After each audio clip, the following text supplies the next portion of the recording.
ଶିଖୋଡ଼ିଶା YouTube ଚ୍ୟାନେଲରେ ମୁଁ ସନତ ସାହୁ ସ୍ୱାଗତ କରୁଛି ପୁଣି ଗୋଟେ ନୂଆ ଭିଡ଼ିଓ ସହିତ। ଆଜିର ଭିଡ଼ିଓରେ ମୁଁ ଆପଣମାନଙ୍କୁ କହିବି ବଜେଟରେ ଉପସ୍ଥାପନ ହୋଇଥିବା ବାର୍ଦ୍ଧକ୍ୟ ଭତ୍ତା ସମ୍ବନ୍ଧରେ ଏବଂ ବାର୍ଦ୍ଧକ୍ୟ ଭତ୍ତା ବା ଆମେ କହିପାରିବା ମଧୁବାବୁ ପେନସନ୍ ଯୋଜନା ଏବଂ ସାମାଜିକ ସୁରକ୍ଷା ଯୋଜନା ସମ୍ବନ୍ଧରେ। ଭିଡ଼ିଓକୁ ତ ଲାଷ୍ଟ ପର୍ଯ୍ୟନ୍ତ ନିଶ୍ଚିତ ଭାବରେ ଦେଖନ୍ତୁ। ଦେନ୍ ଏ ଯୋଜନା ସମ୍ବନ୍ଧରେ କ'ଣ ଅଛି ନୂଆ, କେଉଁମାନେ ନୂଆ ଭତ୍ତା ପାଇବେ ବା କ'ଣ କେତେ ଟଙ୍କା ପାଇବେ, ସବୁ କିଛି ଡିଟେଲ୍ସ ମୁଁ ଆଜିର ଭିଡ଼ିଓରେ କହିଛି। ଆପଣମାନଙ୍କୁ ସବୁବେଳେ ମନେ ରଖିବା ପାଇଁ ପଡ଼ିବ ବା ଆପଣମାନଙ୍କୁ ଯେତେବେଳେ ବି କୌଣସି ଯୋଜନା ସମ୍ବନ୍ଧରେ କହିଛି ୟାକୁ ସଠିକ୍ ଯୋଜନା ସମ୍ବନ୍ଧରେ ମୁଁ କହିଥାଏ, ଏମିତିକି କୌଣସି ଭୁଲ ତଥ୍ୟ ମୁଁ ଦେଇନଥାଏ। ତ ସେଥିପାଇଁ ନିଶ୍ଚିତ ଭାବରେ ଆପଣମାନେ ମୋ ଚ୍ୟାନେଲକୁ ଲାଇକ୍ ସେୟାର ସବସ୍କ୍ରାଇବ୍ କରିକି ନିହାତି ଭାବରେ ରଖନ୍ତୁ। ମୁଁ ଆଜିର ଭିଡ଼ିଓରେ ଡିସ୍କସନ୍ କରିବା ପାଇଁ ଯାଉଛି ସେ ହେଉଛି ମଧୁବାବୁ ପେନସନ୍ ଯୋଜନା ଏବଂ ସାମାଜିକ ସୁରକ୍ଷା ଯୋଜନା। ଅର୍ଥାତ୍ ଯଦି ଆପଣମାନେ ଓଡ଼ିଶାର ବଜେଟକୁ ଦେଖିବେ, ମାନନୀୟ ମୁଖ୍ୟମନ୍ତ୍ରୀ ମୋହନ ଚରଣ ମାଝୀ ଯେଉଁ 20 ତାରିଖ ଦିନ ବିଧାନସଭାରେ ବଜେଟ୍ ଉପସ୍ଥାପନ କରିଛନ୍ତି, ସିଏ ମଧୁବାବୁ ପେନସନ୍ ଏବଂ ସାମାଜିକ ସୁରକ୍ଷା ଯୋଜନା ସମ୍ବନ୍ଧରେ କହିଛନ୍ତି। ଅର୍ଥାତ୍ ସିଏ କ'ଣ କହିଛନ୍ତି ଯେ ପାଖାପାଖି 6 ଲକ୍ଷ ହିତାଧିକାରୀଙ୍କୁ ଏ ଯୋଜନାରେ ଅନ୍ତର୍ଭୁକ୍ତ କରିବା ପାଇଁ ପଡ଼ିବ। ତାଙ୍କୁ ଟାର୍ଗେଟ୍ ସିଏ ନେଇଛନ୍ତି। ଅର୍ଥାତ୍ ବହୁତ ସାରା ହିତାଧିକାରୀ ଅନଲାଇନ୍ ଆବେଦନ କରିକି ରହିଛନ୍ତି। ସେମାନଙ୍କର ପେଣ୍ଡିଂ ଫାଇଲ୍ ବିଡ଼ିଓ ପାଖରେ ଅଛି କିମ୍ବା ବିଏସ୍ଏସ୍ ପାଖରେ ଅଛି, ଆଉ କିଛି ଫାଇଲ୍ ଡିଏସ୍ଏସ୍ ପାଖରେ ଅଛି। ଅର୍ଥାତ୍ କୌଣସି ସେମାନେ ଭତ୍ତା ପାଇପାରୁନାହାନ୍ତି। ବହୁତ ସାରା ହିତାଧିକାରୀ ଯେଉଁମାନଙ୍କର ବୟସ 60 ବର୍ଷରୁ ଏଭବ୍ ହେଇଗଲାଣି କିନ୍ତୁ ସେମାନେ ଭତ୍ତା ପାଇପାରୁନାହାନ୍ତି। ତ ସେମାନଙ୍କ ପାଇଁ ନିଶ୍ଚିତ ଭାବରେ ଖୁସି ଖବର। ବହୁତ ଦିନରୁ ଟାର୍ଗେଟ୍ ଆସୁନଥିଲା।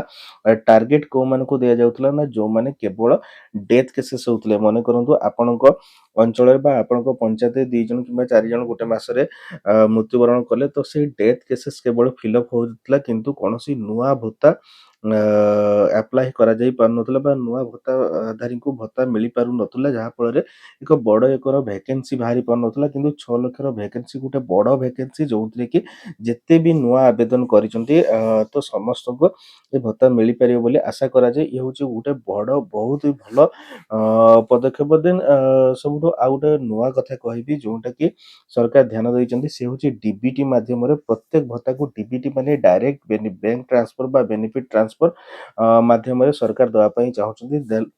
ଦେନ୍ ଏହା ଫଳରେ କ'ଣ ବେନିଫିଟ୍ ହେବ, ଯାହାଫଳରେ ଆପଣମାନଙ୍କୁ କୌଣସି ଦୁର୍ନୀତି ହେବ ନାହିଁ। ଆପଣଙ୍କ ଆଧାର ଲିଙ୍କେଜ୍ ବ୍ୟାଙ୍କ ଆକାଉଣ୍ଟକୁ ଆପଣମାନଙ୍କର ବ୍ୟାଙ୍କ ଖାତାକୁ ନିଶ୍ଚିତ ଭାବରେ ଆପଣମାନଙ୍କର ଭତ୍ତା ରାଶି ଯାଇପାରିବ। ଏ ସବୁଠୁ ଗୋଟେ ବଡ଼ ପ୍ରୋବ୍ଲେମ୍ କ'ଣ ହେଇଥାଏ ଦେଖନ୍ତୁ, ଯେତେବେଳେ ବି ଆପଣଙ୍କର ବୟସ ବଢ଼ି ଚାଲିଛି, ଯେଉଁମାନଙ୍କର 60 ବର୍ଷରୁ ଉର୍ଦ୍ଧ୍ୱ ବା ଯେଉଁମାନେ ବିଧବା ଭତ୍ତା ପାଉଛନ୍ତି କିମ୍ବା ଯେଉଁମାନେ ବିକଳାଙ୍ଗ ଭତ୍ତା ପାଉଛନ୍ତି, ମୋ ତରଫରୁ ଆପଣମାନଙ୍କୁ କହି ରଖିବା ପାଇଁ ଚାହେଁ, ଆପଣମାନେ ଆଧାର ବାୟୋମେଟ୍ରିକ୍ସ କରିନିଅନ୍ତୁ। ବାୟୋମେଟ୍ରିକ୍ କଲା ପରେ ଆପଣଙ୍କ ଫିଙ୍ଗରପ୍ରିଣ୍ଟ ବହୁତ ହି କ୍ୱିକ୍ ନେବ। ଦେନ୍ ଆପଣମାନେ ମଧ୍ୟ ଯେକୌଣସି ଜାଗାରେ ଆପଣମାନେ ୱିଥଡ୍ର କରିପାରିବେ ପଇସା।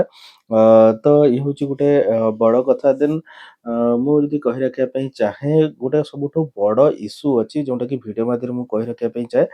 ସେ ବଡ଼ ଇସ୍ୟୁଟି କ'ଣ ନା, ମନେ କରନ୍ତୁ ଆପଣମାନଙ୍କର ଭତ୍ତା ବହୁତ ହିତାଧିକାରୀ ଅଛନ୍ତି ଯେଉଁମାନଙ୍କର ଭୋଟର ଆଇଡି କାର୍ଡ଼ରେ ବୟସ ହେଇନାହିଁ କିନ୍ତୁ ଆଧାର କାର୍ଡ଼ରେ ସେମାନଙ୍କର ବୟସ ହେଇଛି। ଆଉ ଆକ୍ଚୁଆଲି ସେମାନଙ୍କୁ ଯଦି ଦେଖାଯାଏ ତ ସେମାନଙ୍କର ବୟସ ମଧ୍ୟ ହେଇଛି, କିନ୍ତୁ ସେଇଭଳି ବହୁତ ସାରା କ୍ୟାଣ୍ଡିଡେଟ୍ ବା ବହୁତ ସାରା ହିତାଧିକାରୀ ଅଛନ୍ତି ଯେଉଁମାନେ ଆବେଦନ କରିପାରୁନାହାନ୍ତି।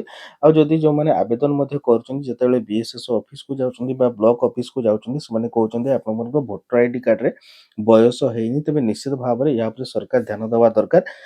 ତ ସେମାନେ ଆପଣମାନେ ମୋତେ କ୍ୱେଶ୍ଚନ୍ କରିବେ ବା ସରକାର ଆମକୁ ରିପ୍ଲାଏରେ ଆମକୁ କହିପାରିବେ ଯେ ଆପଣମାନେ ଭୋଟର ଆଇଡି କାର୍ଡ଼କୁ କରେକ୍ସନ୍ କାହିଁକି କରୁନାହାନ୍ତି। ଦେଖନ୍ତୁ, ଭୋଟର ଆଇଡି କାର୍ଡ଼କୁ କରେକ୍ସନ୍ କରିବା ପାଇଁ ଯେଉଁ ନେସେସାରୀ ଡକ୍ୟୁମେଣ୍ଟ ତାଙ୍କ ପାଖରେ ଉପଲବ୍ଧ ନାହିଁ, ଯେମିତିକି କୌଣସି ମ୍ୟାଟ୍ରିକ୍ ସାର୍ଟିଫିକେଟ୍ ହେଉ ବା କୌଣସି ଶିକ୍ଷାଗତ ଯୋଗ୍ୟତାର ସାର୍ଟିଫିକେଟ୍ ସେମାନଙ୍କ ପାଖରେ ନାହିଁ। ଯାହା ପାଖରେ ସାର୍ଟିଫିକେଟ୍ ଅଛି ସେ ତ ଅବଭିୟସଲି ଚେଞ୍ଜ କରିପାରିବ, କିନ୍ତୁ ଯେଉଁମାନଙ୍କ ପାଖରେ ସାର୍ଟିଫିକେଟ୍ ନାହିଁ ତ ସେମାନେ ଚେଞ୍ଜ କରିପାରୁନାହାନ୍ତି। ଆଉ ଗୋଟେ ଅପସନ୍ ସେଠି ଅଛି PAN card. Voter ID card change କରିବା ପାଇଁ ହେଲେ, Aadhaar card date of birth change କରିବା ପାଇଁ ହେଲେ, କିନ୍ତୁ ପାନ୍ କାର୍ଡ଼ରେ ବହୁତ ସାରା ପ୍ରୋବ୍ଲେମ୍ ହେଉଛି। ଯେମିତି ପାନ୍ କାର୍ଡ଼ରେ ଡେଟ୍ ଅଫ୍ ବାର୍ଥ ମଧ୍ୟ ଚେଞ୍ଜ ହେଇପାରୁନାହିଁ। ତେବେ ନିଶ୍ଚିତ ଭାବରେ ଏହା ପ୍ରତି ସରକାର ଧ୍ୟାନ ଦେବା ଉଚିତ। ଆଉ ଭୋଟରକୁ ଖୁବ୍ ଶୀଘ୍ର କରେକ୍ସନ୍ କରିବା ଦରକାର ଏବଂ ଯେଉଁଟାକି ଫିଜିକାଲି ଭେରିଫିକେସନ୍ କରିକି ଗୋଟେ ଲୋକର ବୟସ ବା ମେଡ଼ିକାଲ ସାର୍ଟିଫିକେଟ୍ ଆଣି ଗୋଟେ ଲୋକର ବୟସକୁ ଇଣ୍ଡିକେଟ୍ କରିକି ସେମାନେ ନିଶ୍ଚିତ ଭାବରେ ଭୋଟର ଆଇଡି କାର୍ଡ଼କୁ କରେକ୍ସନ୍ କରିବାର ଆବଶ୍ୟକତା ରହିଛି। ଭିଡ଼ିଓକୁ ବହୁତ ମାତ୍ରାରେ ସେୟାର କରନ୍ତୁ, ସରକାରଙ୍କ ପାଖରେ ନିଶ୍ଚିତ ଭାବରେ ପହଞ୍ଚିବା ଦରକାର। ଦେନ୍ ଏ ଭୋଟର ଆଇଡି କାର୍ଡ଼କୁ ନେଇ ଯେଉଁ ସମସ୍ୟା ଲାଗି ରହିଛି ବିଗତ ବହୁତ ଦିନ ଆଗରୁ, ନିଶ୍ଚିତ ଭାବରେ ଏହା ସମାଧାନ ହେବା ନିଶ୍ଚିତ ଭାବରେ ଦରକାର। ତ ଇଏ ଥିଲା ଗୋଟେ ଆଜିର ଅପଡେଟ୍। ତ ଏଇଭଳି ଭାବରେ ନୂଆ ନୂଆ ଭିଡ଼ିଓ ଦେନ୍ ଆଉ ଗୋଟେ ମଧ୍ୟ କହି ରଖିବା ପାଇଁ ଚାହେଁ, ଯେଉଁ ବହୁତ ସାରା ଭିଡ଼ିଓ ୟୁଟ୍ୟୁବରେ ଘୁରି ବୁଲୁଛି ଯେ ଆପଣଙ୍କର ଭତ୍ତା 3000 ଟଙ୍କା ହେଇଗଲା ବା ଆପଣଙ୍କର ଭତ୍ତା 3500 ଟଙ୍କା ହେଇଗଲା, କିନ୍ତୁ ମଧୁବାବୁ ପେନସନ ଯୋଜନା ମାଧ୍ୟମରେ କୌଣସି ଭତ୍ତା 3500 ଟଙ୍କା ହେଇନାହିଁ ବା 3000 ଟଙ୍କା ହୋଇନାହିଁ। 60 ବର୍ଷରୁ ଉର୍ଦ୍ଧ୍ୱ କୌଣସି ଭତ୍ତା 3000 ଟଙ୍କା ହୋଇନାହିଁ। କେବଳ 80 ବର୍ଷରୁ ଉର୍ଦ୍ଧ୍ୱ ଯେଉଁ ଭତ୍ତା 3500 ଟଙ୍କା ହେଇଛି, କିନ୍ତୁ 60 ବର୍ଷରୁ ଉର୍ଦ୍ଧ୍ୱ ଭତ୍ତା ବର୍ତ୍ତମାନ ସୁଦ୍ଧା ସରକାରଙ୍କ ତରଫରୁ କୌଣସି 3000 ଟଙ୍କା ଭତ୍ତା ଘୋଷଣା କରିନାହାନ୍ତି। ମେ ବି ଫ୍ୟୁଚରରେ କରିବେ, ସେଇଟା ବି ଅଲଗା କଥା, କିନ୍ତୁ ବର୍ତ୍ତମାନ ସୁଦ୍ଧା କରିନାହାନ୍ତି। ଏ ଥିଲା ଗୋଟେ ଆଜିର ଅପଡେଟ୍। ତ ଏଇଭଳି ଭାବରେ ନୂଆ ନୂଆ ଭିଡ଼ିଓ ଗଭର୍ଣ୍ଣମେଣ୍ଟର ଅପଡେଟ୍ ପାଇବା ପାଇଁ ଚ୍ୟାନେଲକୁ ନିଶ୍ଚିତ ଭାବରେ ଲାଇକ୍ ସେୟାର ସବସ୍କ୍ରାଇବ କରିବା ପାଇଁ କେବେ ବି ଭୁଲିବନି। ରହୁଛି, ନମସ୍କାର, ଜୟ ଶ୍ରୀରାମ।